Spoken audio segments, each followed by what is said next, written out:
Donc je suis Déborah Kessler-Wiltauer, donc je remercie les organisateurs de me donner l'occasion de parler un petit peu de mes travaux.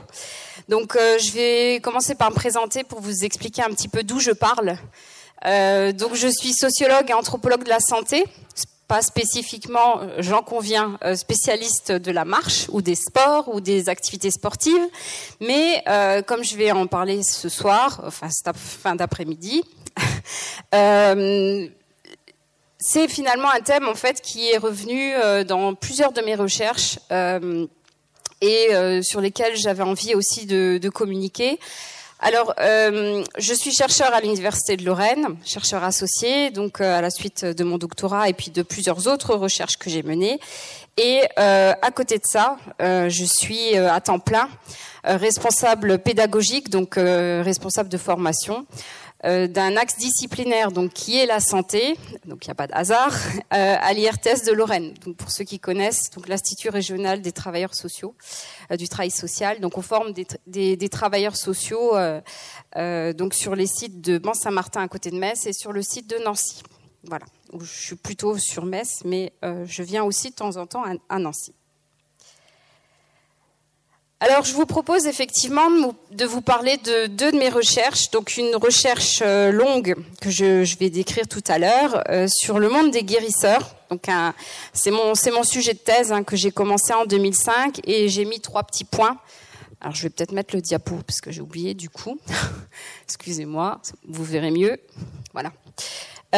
Donc, un travail donc sur les guérisseurs que j'ai commencé, je disais, en 2005, donc qui a duré 7 ans, donc pour le travail de thèse, principalement sur la Lorraine. Et puis ça se poursuit puisque là, de façon encore très récente même, 2021, j'ai terminé un travail avec un collègue maître de conférence donc en psychologie. Sur les dispositifs alternatifs en santé mentale. Donc ça veut dire les dispositifs non reconnus par la médecine officielle. Donc voilà, ça c'est mon sujet de prédilection, mais c'est pas le seul, puisque j'ai aussi travaillé sur le monde agricole dans un territoire très très rural qui est le Pays de Bitche. Donc je vous montrerai après un peu sur la carte si ça ne vous parle pas forcément. Donc vraiment extrême est de la Moselle. Et c'est dans ces deux recherches-là que ce thème des balades thérapeutiques ou des marches à visée thérapeutique sont apparus. Alors la première recherche, effectivement, c'est une recherche sur le long cours. Donc comme je disais, sur les guérisseurs en Lorraine, donc que j'ai commencé dans le cadre de mes études. Je vous ai mis le titre de ma thèse qui est disponible en fait sur internet en accès libre, donc que j'ai soutenue en 2012. Donc bon, c'est une thèse de doctorat en sociologie, donc c'est pas forcément buvable, j'en conviens. Et puis c'est bourré de théories, voilà. C'est pas forcément, on va dire, la publication la plus accessible, mais si effectivement ce thème vous intéresse, vous avez juste à taper mon nom dans Google et il y a je ne sais combien de pages qui sortent avec des articles en open access. Dans le cadre de ce travail-là sur les guérisseurs, j'ai aussi mené d'autres recherches, sur les soins dans l'enfance notamment, avec une recherche qui a été financée par notamment le CNRS. Donc on était une équipe de plusieurs chercheurs. Cette recherche, en fait, elle s'appelait Medicamp, donc une recherche de 2013 à 2015. Et puis, comme je l'ai évoqué, un travail sur la santé mentale avec une recherche qui s'appelle Altermental, qui a été financée avec un financement européen. Donc, finalement, toutes ces recherches, elles visent à interroger, à étudier différentes façons de se soigner, puisque en sociologie et en anthropologie, d'ailleurs, on ne fait pas la différence entre les systèmes reconnus par la médecine scientifique et ceux qui ne le sont pas, puisque ça participe du point de vue du patient d'un même monde. C'est-à-dire que quand on va essayer de se soigner avec une plante ou quand on va aller voir son médecin traitant, pour la personne, ça participe d'une façon de se soigner. Et c'est pas forcément opposé ni opposable. Voilà. Alors je vous fais passer un de mes ouvrages donc sur les guérisseurs que vous puissiez feuilleter, qui est en phase d'être en rupture de stock. Donc et puis je vous je vous fais passer aussi, d'ailleurs j'en laisserai un exemplaire aux organisateurs, celui-ci d'ailleurs, un des derniers ouvrages qui porte sur les soins pluriels dans l'enfance, pour vous montrer un petit peu, voilà, qui porte pas non plus directement sur ce sujet, mais qui interroge quand même différentes façons de se soigner. Alors d'un point de vue méthodologique, comment on s'y prend quand on est sociologue, anthropologue? On fait un travail de terrain. Donc c'est un travail de terrain donc, que j'ai fait auprès des guérisseurs, auprès de ceux qui les consultent forcément, avec des entretiens longs, approfondis. Alors ça veut dire passer 2-3 heures parfois avec des personnes, les questionner sur la façon dont ils voient leur activité, dont ils voient leur clientèle aussi, etc., etc. Donc des observations aussi. Beaucoup de recherches documentaires, bibliographiques, pour essayer un peu de prendre du recul, parce que dans ces affaires-là, vous imaginez bien que c'est assez difficile d'être complètement objectif. Et puis aussi un travail, je l'ai pas mis, mais ça mérite d'être dit puisqu'on est à Nancy.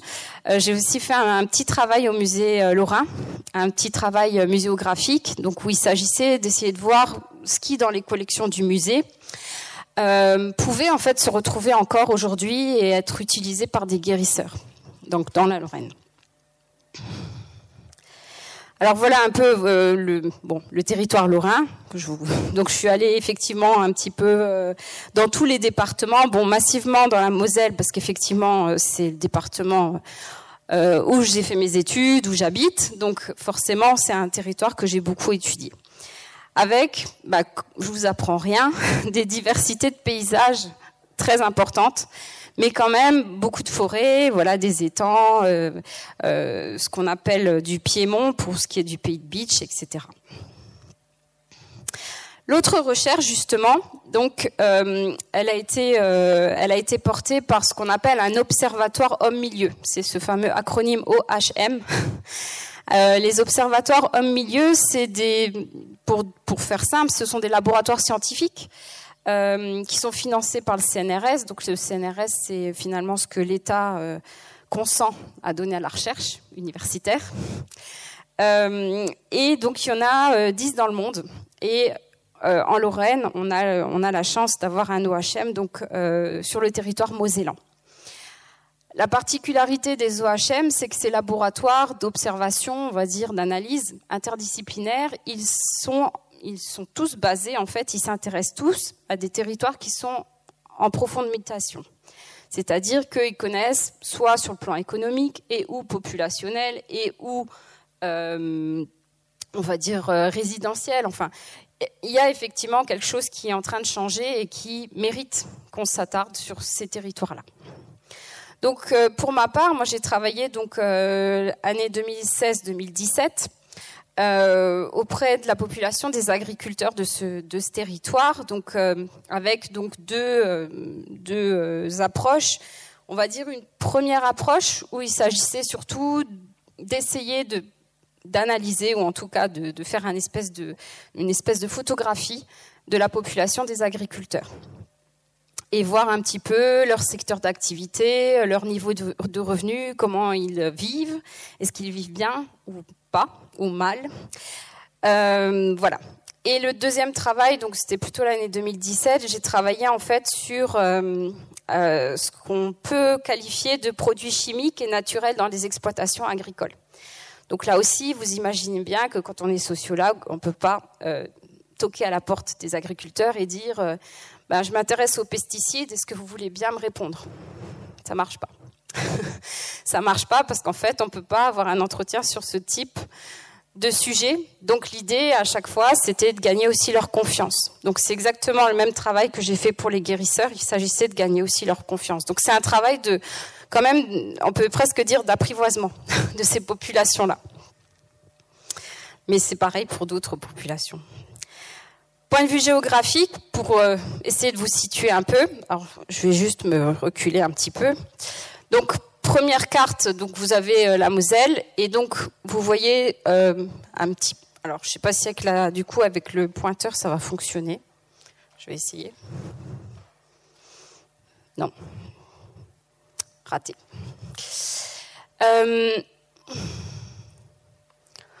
Donc, Est-ce que... Oui, on voit. Donc c'est cette partie-là, finalement, qui est presque coupée, on peut dire, qui est représentée par 45-46 communes. Alors je dis 45-46 parce que, en fonction de l'évolution aussi du territoire, il y a effectivement certaines communes qui sont rentrées et d'autres sorties. Alors le territoire du Pays de Bitche, pour vous représenter un peu ce territoire, c'est un territoire qui est quand même relativement vaste, 615 km², 45 communes maintenant, 35 000 habitants, ça fait 57 habitants par kilomètre carré. Donc on est très loin de la densité des villes. Donc c'est un territoire qui est plutôt, vous voyez bien, qui est plutôt rural, éloigné des grandes villes. Hein. Et donc, pour essayer de caractériser un peu ces territoires, effectivement, je me suis appuyée sur l'Observatoire des territoires, je vous ai mis le lien. La particularité du Pays de Bitche, pour ceux qui ne le connaissent pas, c'est qu'il y a effectivement une présence militaire qui est très ancienne. Peut-être certains d'entre vous ont déjà visité la citadelle de Bitche, qui est un peu l'emblème du territoire. Donc une présence militaire qui est quand même ancienne, qui est quand même forte, même encore aujourd'hui. Et un écosystème, un socio-écosystème, on peut dire, qui est quand même particulier. Avec une ville, finalement, qui est celle de Bitche, qui est, on va dire, qui est quand même peu attractive. C'est-à-dire que ce territoire, il est quand même touché, enfin, dans les représentations au moins, par ce qu'on appelle une forme d'enclavement, un désinvestissement. On parle de déprise, hein, de déclin, sur tous les plans, c'est-à-dire plan démographique, le plan économique, résidentiel. Donc c'est plutôt un territoire qui est en déclin, donc dans la façon dont il est vu et puis aussi en termes d'image qu'il renvoie. Alors la particularité de ce territoire aussi, c'est qu'il y a deux paysages principaux, ce qu'on appelle le pays couvert. Le pays couvert, c'est vraiment, puisqu'on est sur un territoire aussi montagneux, je l'ai évoqué tout à l'heure très vite, montagneux, mais c'est de la petite montagne, hein, c'est pas les Vosges, on est loin de là. Donc c'est le début du massif des Vosges, justement, donc on est quand même dans un territoire qui est dit montagneux, sur certaines communes, et puis d'autres communes qui sont beaucoup plus plates. Alors c'est effectivement un rapport au territoire, du coup, qui est différent. Alors, pareil pour la méthodologie de recherche, donc des entretiens longs avec des agriculteurs et des acteurs du territoire, ça veut dire des personnes politiquement engagées aussi auprès des agriculteurs. Donc des entretiens, effectivement, et puis aussi des observations, donc passer du temps dans les fermes, passer du temps dans les étables, passer du temps en fait avec les agriculteurs. Et j'ai aussi expérimenté, et d'ailleurs ça m'a beaucoup appris, j'ai beaucoup travaillé en fait à partir de ce qu'on appelle les cartes mentales.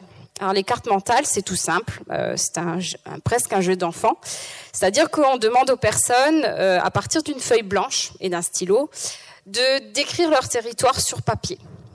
Alors vous pourrez vous prêter à l'exercice en fonction du territoire que vous habitez. Alors certains, je vous en montrerai une ou deux, il me semble. J'en avais choisi une, mais peut-être deux. Finalement, certains choisissaient de faire un schéma, d'autres choisissaient de faire un dessin très élaboré, donc parfois il leur fallait de longues minutes, d'autres écrivaient des mots qui étaient évocateurs pour eux. Et en fait, cette carte mentale, ça permet d'accéder à une représentation de la personne par rapport à son territoire. Donc ça a vraiment été un matériau et c'est très utilisé notamment par les géographes, moins par les sociologues. Donc moi j'ai expérimenté ça sur cette recherche et vraiment il y a vraiment des données très très fortes. Je vous montrerai. Par rapport à la population, donc comme je disais, des agriculteurs, donc pas que des agriculteurs, mais aussi de domaines d'activité un petit peu différents, parce que dans le Pays de Bitche, il y a aussi si vous ne savez pas quoi faire cet été, ils ont aussi un ranch des bisons. Il y a aussi tout un tas d'exploitations qui sont très très hétéroclites. J'avais aussi à cœur d'interroger des personnes qui sont à la fois natives du territoire, donc qui l'ont jamais vraiment quitté, mais aussi des personnes anciennes du territoire, donc qui ont parfois, qui sont partis parfois quelque temps, qui sont revenus, et des personnes qui sont arrivées plutôt sur le tard, donc à l'âge adulte généralement quand ils formaient un couple ou pour les besoins du travail. Bon, c'était rarement le cas, rarement pour les besoins du travail quand même. Ce qui m'a aussi intéressée, c'est cette grande variété de situations avec des professions très différentes, des personnes qui sont chefs d'exploitation, d'autres qui sont salariés, d'autres qui ne sont même pas déclarés, qui sont simplement aides familiales. Et je me suis aussi intéressée à rencontrer des personnes qui percevaient de leur exploitation de 0 € à 250 € par ménage. Alors comment on explique 0 €? Le 0 €, ce sont des personnes qui sont extrêmement endettées, donc qui vivent sous le seuil de pauvreté et qui survivent de leur exploitation, donc qui se nourrissent de ce qu'ils produisent. Donc, et puis le 0 €, c'est parfois aussi, par exemple, des personnes qui sont double actifs et qui finalement réinvestissent à chaque fois qu'il y a de l'argent qui rentre, pour faire simple. Donc, des familles différentes, des catégories d'âge, voilà, on essaye de varier un peu pour que ce soit... L'idée, c'est pas que ce soit représentatif, mais qu'on ait quand même accès à une population diversifiée. Donc, j'en viens au thème qui nous intéresse ce soir. Donc, effectivement, des thèmes communs, en fait, à ces deux recherches.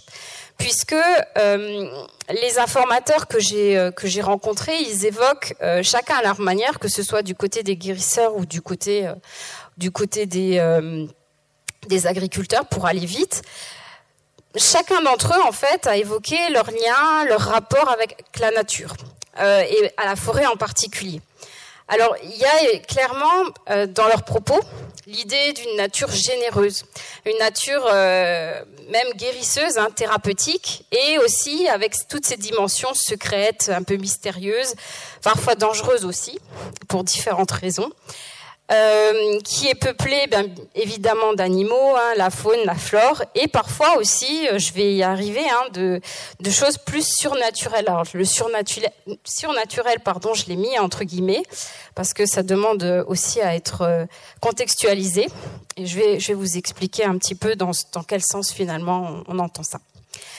Alors, ce qui a été assez surprenant, effectivement, c'est que beaucoup d'entre eux... voyez en fait la forêt ou les espaces qu'ils fréquentaient, les espaces naturels, à travers quelque chose à usage thérapeutique. Alors du côté des guérisseurs, par exemple, certains guérisseurs disaient aux personnes qui les consultent, allez dans la forêt, allez vous serrer un arbre par exemple. Un arbre, alors parfois l'essence était même précisée. Parfois l'âge était précisé, ce serait bien d'aller vers un vieil arbre, un gros, grand. Pour d'autres, finalement, il leur conseillait d'aller voir auprès d'une source miraculeuse qui était considérée comme spéciale, particulière. Par exemple, il leur donnait un petit plan en disant, voilà, dans telle forêt, il y a une source qui est connue que des seuls experts. Il y a uniquement certaines personnes qui peuvent y aller. Voilà, je te donne le plan et tu essaies de la trouver et ça t'aidera certainement. Pour d'autres, c'est finalement d'aller chercher des plantes, des champignons à usage thérapeutique, donc plutôt des plantes médicinales par exemple. Donc il y a aussi du côté des guérisseurs toujours toute une représentation d'une forme alors je pourrais dire de nature guérisseuse, mais dans le sens de énergétique. Alors certains disent qu'il y a des bénéfices magnétiques, par exemple, à se poser ou à toucher certaines pierres qui sont considérées comme particulières. Donc voilà. Et puis parfois aussi, je me souviens d'avoir rencontré un guérisseur qui en fait accompagnait un couple pour avoir un enfant. Et il leur a conseillé d'aller dans telle forêt qui avait un mégalithe particulier pour qu'elle s'y assoie et qu'elle tombe enceinte. Et elle est tombée enceinte. Donc, alors ça, c'est aussi un autre sujet que j'ai étudié par ailleurs. Tout ce qui est problème de fertilité, mais aussi d'impuissance sexuelle, plutôt chez les hommes, du coup. Mais clairement, il y a ce type de représentation-là. Donc, c'est pas seulement la forêt, les arbres, c'est finalement tout l'ensemble. Je vais y revenir. Du côté des agriculteurs, alors ce qui est particulier, c'est que souvent, ils sont quand même propriétaires de parcelles de forêt, qu'ils entretiennent, qu'ils se transmettent. Donc il y a un attachement à leur propre forêt. Ça, c'est déjà aussi quelque chose de particulier. Et une autre particularité, comme je l'ai dit, on est dans une zone montagneuse dans le pays de Beach. Il y a aussi un rapport, on va dire, quasi affectif avec la forêt du territoire, même si elle ne nous appartient pas. Donc il y a quelque chose qui est de l'ordre du patrimoine, de l'identité vis-à-vis de cette forêt. Par exemple, je me souviens que plusieurs personnes me disaient « mais nous, on a une forêt exceptionnelle ». Voilà, quelque chose qui est nulle part ailleurs, quoi, qu'on retrouve nulle part ailleurs. Alors, je vais vous évoquer quelques éléments de contexte un petit peu pour vous montrer comment est-ce que la question de la marche et de la forêt, notamment, a déjà été étudiée. Et puis, j'essaierai de vous montrer, donc à mon niveau, comment la fréquentation finalement de la forêt, elle peut, en tout cas dans les représentations, par rapport aux gens que j'ai pu effectivement interroger, elle peut influencer l'état de santé psychique, corporel, etc. Et puis, deuxième point, j'essaierai de vous montrer effectivement qu'il y a toute une représentation autour des forces de la nature. Ces forces, donc j'ai bien mis entre guillemets, c'est l'idée effectivement que la nature, la forêt, tous ces composants dégagent quelque chose qui est bénéfique. Alors, un petit peu de théorie, c'est-à-dire des éléments de contexte, puisqu'on ne part pas de rien non plus.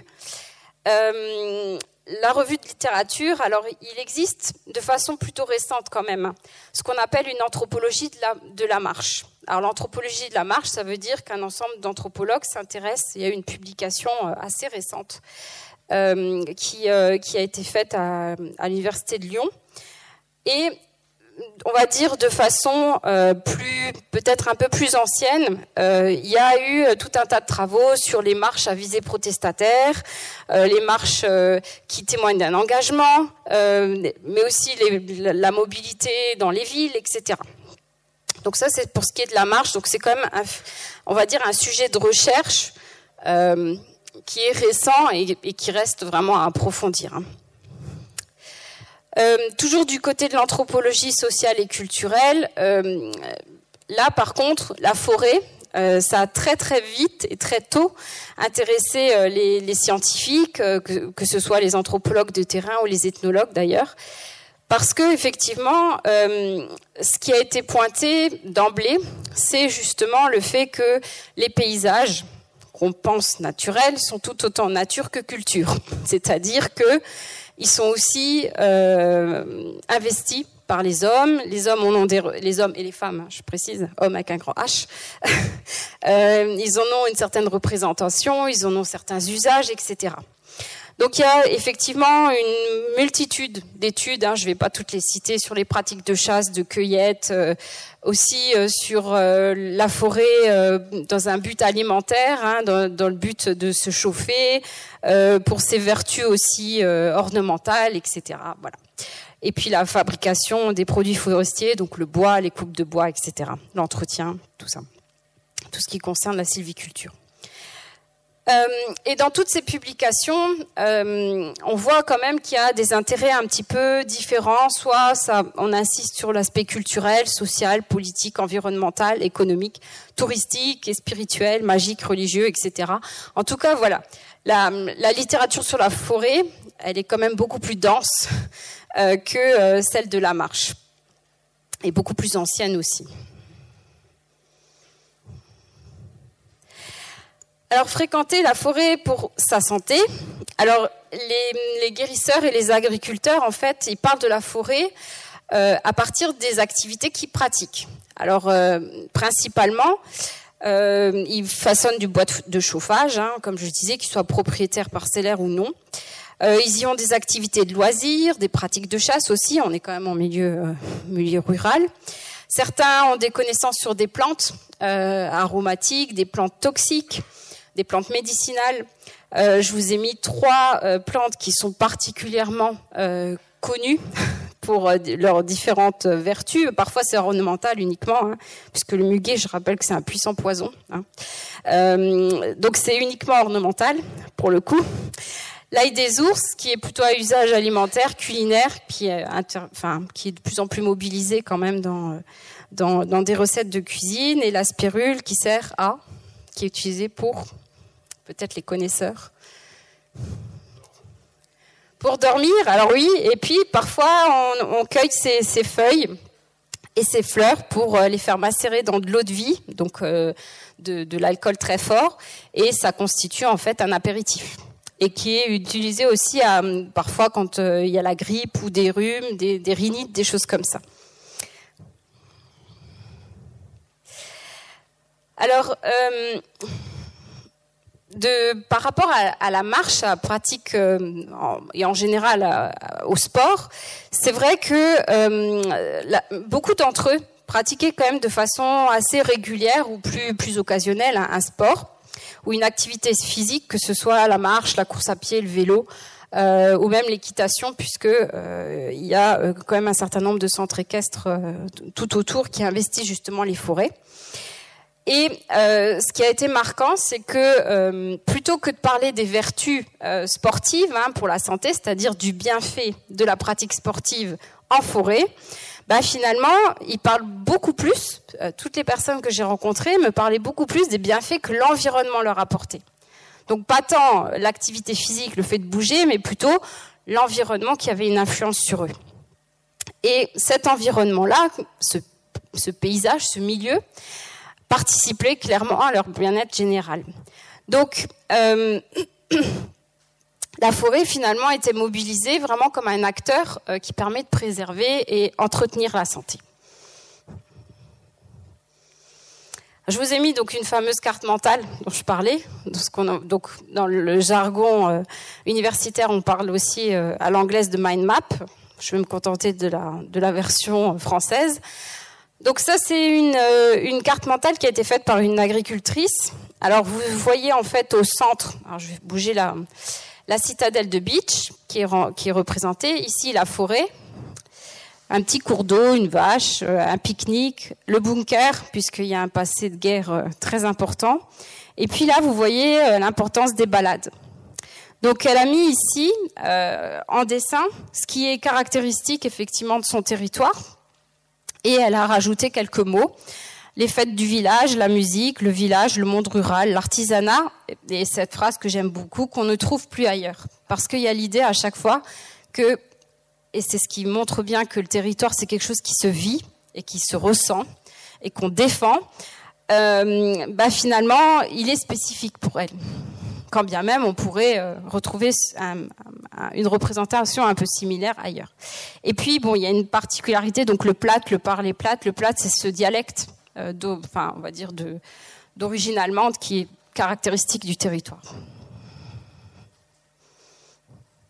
Donc finalement, le territoire, il est vu à travers ses activités, à travers notamment les balades, et puis ce rapport à la nature, qui est particulier. Alors, je vous ai mis quelques extraits d'entretien. Donc, je trouve qu'ici, le paysage est vraiment naturel. Il n'y a pas ça ailleurs. C'est vraiment naturel. Il n'y a pas trop d'habitations, peu d'immeubles, pas trop d'industrie. J'essaye de m'y promener dès que je peux. Une autre personne, donc, qui a une ferme biologique, une jeune femme de 28 ans. Ici, c'est une zone naturelle, préservée. Vous voyez, il n'y a même pas d'autoroute. C'est parfait pour se balader. Et puis, enfin, cette monitrice équestre de 32 ans qui dit « Ce que je préfère, c'est me balader avec le cheval dans le pays couvert. » Donc, vous avez retenu cette partie très forestière. Là-bas, la terre est vraiment top pour les chevaux. C'est de la terre rouge, toute fine. C'est vraiment des forêts naturelles. Il n'y a pas beaucoup de monde. C'est hyper reposant. Ça me fait du bien quand je vais dans la forêt. Comme il y a beaucoup d'arbres et peu de gens, finalement. L'air est super sain. Donc, vous voyez, je vais y venir après, il y a parfois aussi un écart dans la façon dont ils décrivent et ils pensent leur territoire et finalement dans la façon dont il est réellement. Donc dans les entretiens, finalement, tout ça, ça s'oppose à ces images-là, des villes finalement bondées, hyper anthropisées. Hein, pour certains, c'est même surpeuplé, pollué, nocif, etc. Donc finalement, ils tiennent à revendiquer quelque chose qui est particulier à leur territoire et qui s'oppose en fait à ce qu'ils pensent de la ville. Bon, la ville, c'est pas que ça. Hein, on a juste à sortir de la salle pour le voir. Une autre carte mentale avec aussi toujours cette impression dominante de nature. Hein. Donc vous voyez, alors c'est pas du tout à l'échelle, c'est pas l'idée, c'est pas du tout non plus représentatif du territoire. On prend une carte, c'est pas forcément juste, mais vous avez encore une fois la citadelle hein, au centre, alors que géographiquement elle n'est pas au centre du territoire d'ailleurs. Et puis voilà, quelques habitations, des champs et puis beaucoup de forêts.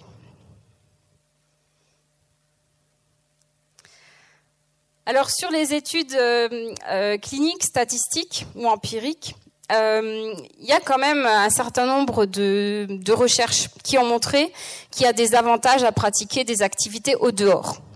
Donc effectivement que l'environnement lui-même influence notre façon d'être, notre bien-être finalement. Et elles montrent toutes finalement qu'être à l'extérieur c'est bénéfique pour notre santé mentale, psychique, mais aussi physique. Et finalement que c'est une source de bonheur, une source d'épanouissement. Et on le voit, peut-être vous l'avez vu dans certaines communes, dans certaines villes, il y a de plus en plus d'écoles qui prônent justement l'enseignement à l'extérieur. Donc avec, pour les pays nordiques par exemple, ça va se traduire par des siestes donc de bébés à la crèche pris sur des terrasses par moins 10 degrés. Donc, alors bon, on peut effectivement, ça peut être discutable, mais effectivement, il y a le fait que effectivement, on est de plus en plus sédentaire quand même dans nos façons de vivre. Hein, quand je dis nous, c'est en général, hein, c'est pas forcément vous ni moi d'ailleurs. Il y a l'impression, un sentiment d'être de plus en plus déconnecté finalement à notre environnement extérieur. Et il y a Richard Louv, hein, qui est un écrivain et journaliste. Enfin, il a beaucoup d'étiquettes et de casquettes.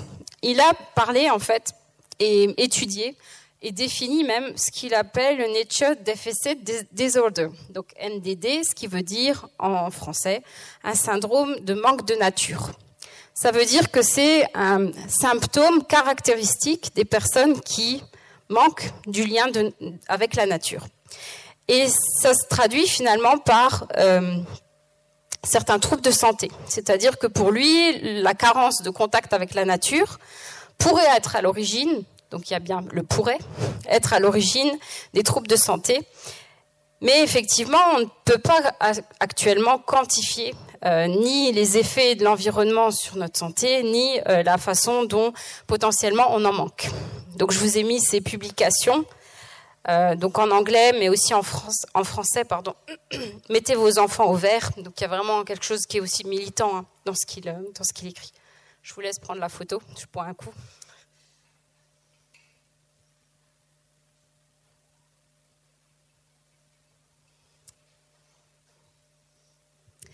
Il y a aussi Louis Espinassou, excusez-moi, qui donc lui est ethnologue et biologiste et qui considère, je le cite, donc dans son ouvrage à la page 115, l'accès à la nature est une nécessité de santé publique qui devrait engager une politique claire et des budgets.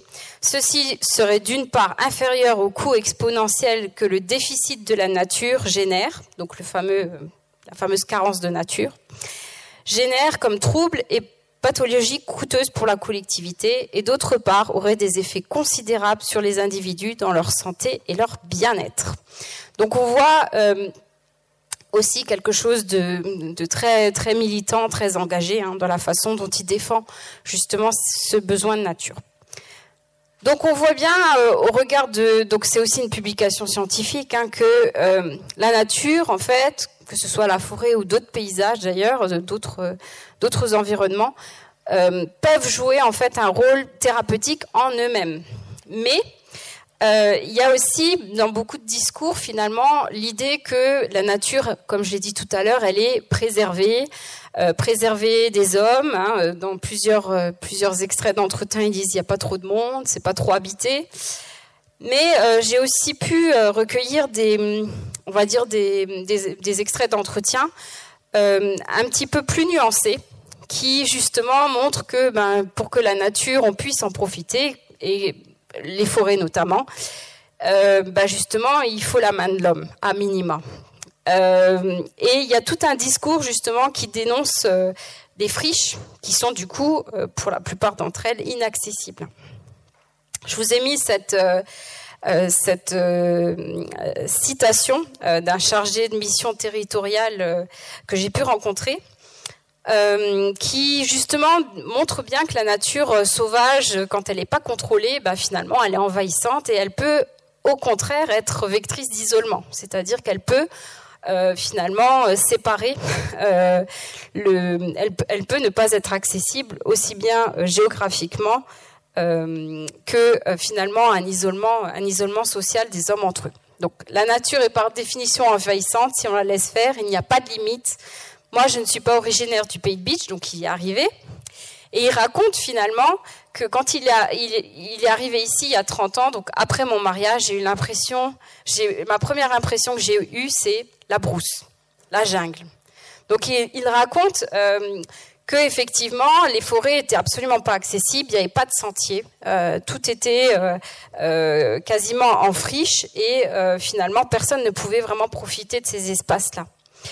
Donc il y a aussi, j'ai rencontré une autre dame qui disait pendant 40 ans, je voyais pas les crêtes. Donc les crêtes, c'était justement le haut du plateau lorrain. Et elle disait que finalement le fait de défricher, finalement ça lui a ouvert le paysage et ça lui a permis aussi d'aller beaucoup plus à l'extérieur. J'en viens à la deuxième grande idée, c'est l'idée de force qui serait dégagée en fait par la forêt ou par la nature, toujours dans une visée thérapeutique. Alors c'est vrai que dans les entretiens, j'entendais beaucoup l'idée, donc la forêt dégage une force, une énergie, quelque chose de positif, quelque chose de protecteur, quelque chose de salvateur aussi. Et finalement, que ce soit des guérisseurs ou des agriculteurs, chacun d'entre eux avait à cœur en fait de la fréquenter de façon assez régulière. Et pour les guérisseurs, donc c'est un petit peu particulier parce que bon, c'est quand même un de mes terrains de recherche les plus importants. Ce qui est commun en fait à quasiment tous les guérisseurs, c'est l'idée qu'ils ont une force à entretenir, à donner, à transmettre, à recevoir. Et du coup qu'il faut essayer de l'entretenir par différents moyens. Alors certains utilisent des prières, mais d'autres en fait préfèrent, parce que parfois ils n'ont pas forcément de lien avec une religion particulière ou quelque chose de spirituel, finalement vont puiser, comme ils le disent, dans les forces de la nature.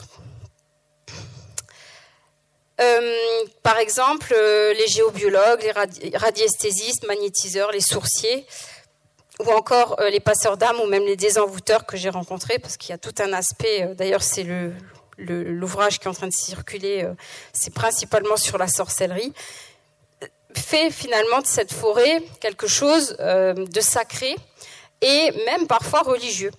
Parce que effectivement, il y a un certain nombre de chapelles aussi, ou de petits édifices qui en fait se trouvent dans certaines forêts. Vous avez là une photographie d'une chapelle qui s'appelle la chapelle Sainte-Vérène, donc qui est située dans le Pays de Bitche, donc il faut aussi connaître pour la trouver. Mais il y a aussi des lieux beaucoup plus connus comme le Mont Saint-Odile par exemple, qui sont très régulièrement mobilisés, fréquentés par des guérisseurs que j'ai rencontrés. Donc par exemple ce guérisseur-là qui me dit on peut se recharger sur des endroits qu'on connaît comme la chapelle Sainte-Vérène ou le Mont Saint-Odile. Parfois les personnes sensibles peuvent avoir les cheveux qui se dressent tellement l'énergie est forte. Ou les mains qui changent de couleur ou vraiment une chaleur intense qui purifie le corps. Certains parlent aussi d'un vent. Il y a différentes interprétations. Donc effectivement, tous ces édifices religieux sont quand même, c'est ce que toutes les études et la mienne montrent également. Finalement, les édifices religieux, ils sont quand même aussi appropriés, réappropriés pour des usages autres que purement religieux. Donc certains parlent même, c'est dans ce vocabulaire, parlent de hauts lieux vibratoires, comme si effectivement ils y dégageaient en eux-mêmes déjà une force. Et puis le fait de marcher pour y accéder, parce que généralement ça demande, ils sont pas tout près des sentiers. En tout cas, ça demande un effort pour y les atteindre. Effectivement, montre bien que ça fait partie des représentations aussi de la forêt. Alors, certains informateurs, donc là on quitte un peu l'aspect religieux, ils ont l'habitude aussi d'enserrer ou d'enlacer des troncs d'arbres, des troncs qui sont particulièrement vieux, comme je le disais, particulièrement grands ou particuliers de par l'essence de leur bois, ou bien uniques, très tortueux, enfin voilà. Et j'avais rencontré cette guérisseuse qui me disait: j'aime bien aller à mon arbre. Donc elle s'est appropriée mon arbre, c'est sur un espace public, je tiens à préciser. C'est cet arbre, c'est un arbre, je vais toujours au même et je me mets près de lui, je lui parle et il m'aide dans ce que je fais. Donc dans ce qu'elle fait en tant que guérisseuse. J'ai choisi cet arbre parce qu'il est particulier, il a 2 troncs. J'ai demandé à mon mari qu'il me fabrique un pendule à partir d'une branche de cet arbre. Comme ça, il est toujours avec moi, même quand je ne suis pas en forêt. Quand je vais pas bien, il m'aide aussi. Donc on voit qu'il y a quelque chose, encore une fois, qui est plus que de l'ordre de fréquenter la forêt, c'est d'avoir un lien particulier avec elle. Alors sur le rôle thérapeutique des arbres, ce qu'on appelle la sylvothérapie, c'est finalement ce qu'on appelle aussi la thérapie par des arbres. Alors il y a plein de techniques de soins alternatives qui sont relayées, rangées dans ce type de domaine. C'est une pratique alternative qui est qui gagne en popularité et en forme de reconnaissance. Et ce serait effectivement un moyen de renouer avec des vertus symboliques et thérapeutiques d'une nature guérisseuse. Donc c'est finalement enserrer un arbre, s'approprier sa force, se connecter à lui finalement. Alors, mais clairement, au-delà de ce lien avec les arbres, donc de la sylvothérapie, moi j'ai rencontré beaucoup de personnes qui me parlaient aussi, comme je l'ai dit tout à l'heure, des bienfaits de la terre en elle-même, donc le fait de s'asseoir, se coucher dans l'herbe ou sur les feuilles mortes, l'importance aussi d'être en lien avec des rochers ou des édifices, comme je l'ai dit, des cours d'eau, des fontaines, enfin voilà, c'est pas que les arbres, donc ça se limite pas à la sylvothérapie. Alors la sylvothérapie, c'est aussi quand même une forme de médecine alternative. Alors non, je rembobine, c'est pas une forme de médecine alternative, c'est une forme de médecine populaire au Japon, qui s'appelle alors vous m'excuserez, je ne manie pas le japonais, Shinryoku, qui en fait est vraiment considérée comme une médecine qui participe à une bonne hygiène de vie. Donc c'est vraiment quelque chose de très populaire, très ancien, qui participerait en fait à un bien-être. Alors il y a quand même, je tenais à le dire, un contre-exemple au Japon lui-même, puisqu'ils ont quand même une forêt de suicidés, où il y a un nombre incommensurable de personnes qui mettent fin à leur jour. Donc c'est la forêt de Aokigahara, donc vous avez la vue aérienne ici. Et puis, bon, une vue, mais je pense que c'est aussi pour impressionner, voilà, d'une forêt particulièrement tortueuse, etc. Donc, au Japon, donc excepté ce contre-exemple, la forêt, elle est vraiment là pour apporter du bien-être. Donc c'est souvent en fait des sorties qui vont être plutôt de courte durée, où les personnes sont invitées à profiter de l'espace en faisant appel à leur sens, tous leurs sens, voilà, une allure plutôt tranquille, hein, il ne s'agit pas de courir, et puis voilà, de se laisser porter au gré des chemins et de ce qui nous interpelle.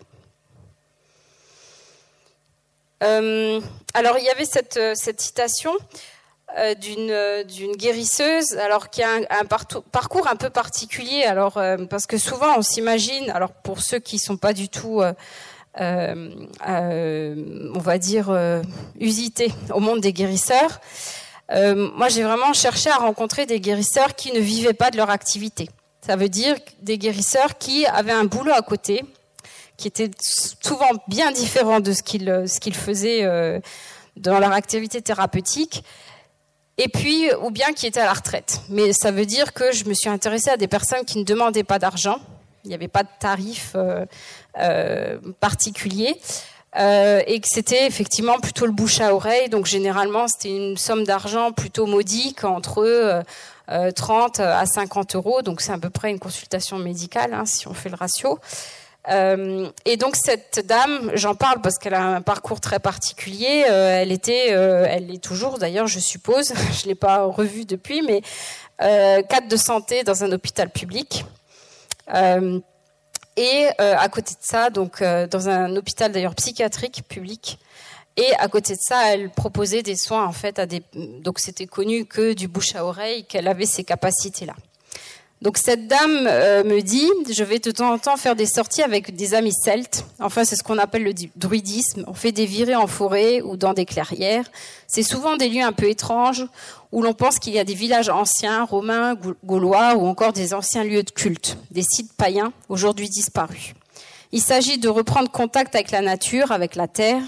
Il y a dans les forêts des sortes de cuvettes. C'est quelque chose de naturel. Quand on se met dedans, debout, qu'on est concentré et qu'on ferme les yeux, on finit par basculer en avant et on revient. Quand on revient à sa place initiale, ça veut dire qu'on est chargé. Donc vous voyez qu'il y a vraiment cette représentation-là, que au-delà de l'activité physique, d'accéder à cet environnement, il y a des représentations autres.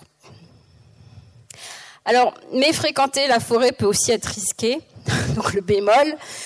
Ce que je voulais évoquer, c'est effectivement que y a quand même un certain nombre de médecins qui s'inquiètent de patients qui reviennent avec des fortes démangeaisons, des brûlures, des piqûres, puisque effectivement, dans la forêt, il y a une faune, il y a une flore, et il y a certains arbres qui je ne vais pas relire toute la citation, mais il y a certains arbres qui dégagent en fait qui produisent une mousse qui en fait est extrêmement urticante pour l'être humain.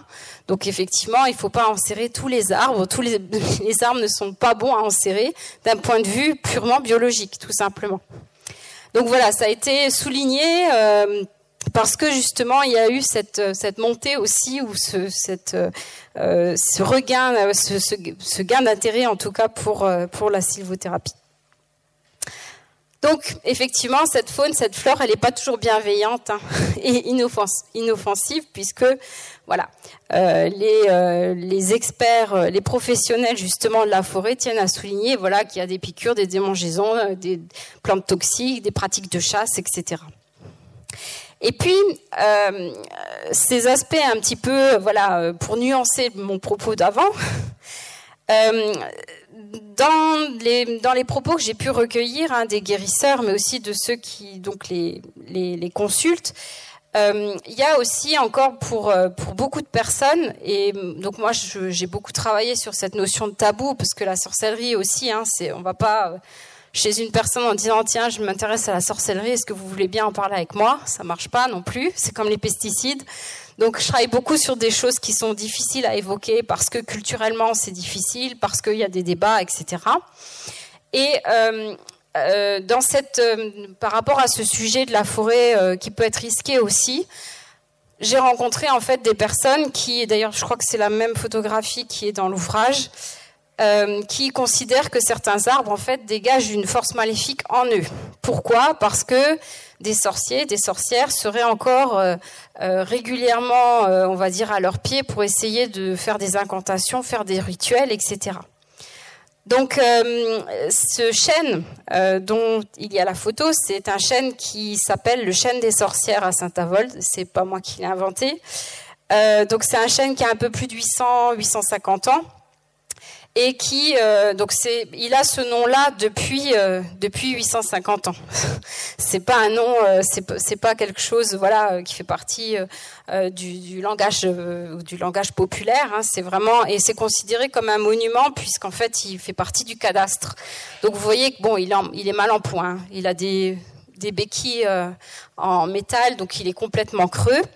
Mais il y a encore un certain nombre de personnes qui considèrent que il tient bien son nom, puisque ce serait le repère en fait de certains sorciers.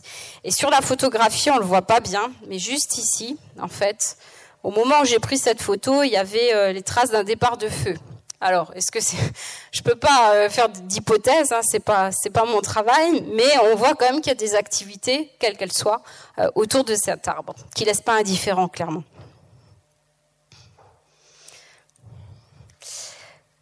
Et puis pour ouvrir un petit peu à la discussion, donc j'espère que j'ai pu vous montrer un petit peu comment les personnes que j'ai pu rencontrer voient dans la nature en fait quelque chose comme une ressource, mais aussi un déterminant de la santé, hein, à travers donc des visions très très différentes, on l'a vu, hein, que ce soit des pratiques de cueillette à des aspects beaucoup plus spirituels, énergétiques, etc. Et puis, ça invite aussi à reconsidérer ce phénomène de retour à la nature, hein, la recherche du naturel bon au profit de la santé. Alors, je vous ai mis, pour ceux que ça intéresse, je pourrais l'envoyer via les organisateurs, la bibliographie que j'ai évoquée dans ce PowerPoint, et puis une bibliographie pour aller un peu plus loin sur des références. Voilà. Je vous remercie.